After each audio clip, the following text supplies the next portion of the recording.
ఇప్పుడు హరిప్రసాద్ గారు ఇప్పుడు వన్ నేను ఒకడికి స్టోరీ అందించారు, 100% లవ్కి స్క్రీన్ ప్లే అందించారు, అండ్ అలానే వెనకాల సుకుమార్ గారి సపోర్ట్ కూడా ఉంది. ఇన్ని ఫ్యాక్టర్స్ ఉన్నప్పుడు ఒక పెద్ద హీరో తోటి మూవీ డైరెక్ట్ చేసి ఎందుకు ఇండస్ట్రీకి యాజ్ అ డైరెక్టర్గా ఎంట్రీ ఇవ్వాలని అనుకోలేదు? అంటే నేను డైరెక్టర్ అవుదాను ఇప్పుడు అనుకోలేదు అసలు. అది యాక్సిడెంటల్గా జరిగింది దర్శకుడు అనేది. అంటే ఇప్పటికీ కూడా నేను ఏదో డైరెక్షన్ చేసేసి ఇండస్ట్రీలో నిలబడిపోతాను నాకేం లేదు ఇప్పటికీ. ఇప్పుడు ప్లేబ్యాక్ అని మూవీ తీసా, ఇది చాలా కొత్త మూవీ, ఇది డెఫినెట్ హిట్ సినిమా, అందులో డౌట్ లేదు. ఎందుకంటే మీకు కావాల్సి అంటే ఊరికే సినిమా గురించి ఏదో హిట్ అని చెప్పడం కాదు, మీకు కావాల్సిన అన్ని ఎమోషన్స్ దొరుకుతాయి, మీరు డెఫినెట్ లైక్ చేస్తారు సినిమాని, అంటే అన్ని రకాలు లైక్ చేస్తారు మూవీని.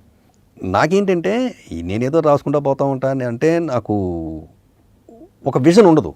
క్లియర్గా చెప్పాలంటే ఈ సినిమా వీళ్ళతో తీయాలి, ఈ సినిమా వీళ్ళతో తీయాలి, ఆ విజన్ ఉండదు, ఎవరి మీద పర్టికులర్ ఇంట్రెస్ట్ లేదు.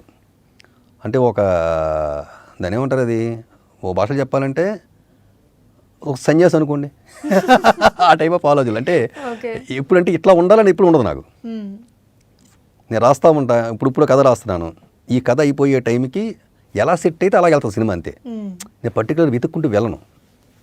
అందుకని ఒక పెద్ద హీరోగా అంటే ట్రై చేస్తే వెళ్ళొచ్చేమో, కానీ ట్రై చేయని ఆలోచన రావాలి కదా, అది వస్తే వెళ్తా, ఆలోచిస్తే వెళ్తా, అంటే వెళ్ళను కూడా కాదు, నాకు ఆ టైంకి ఆలోచిస్తే వెళ్తా అంతే.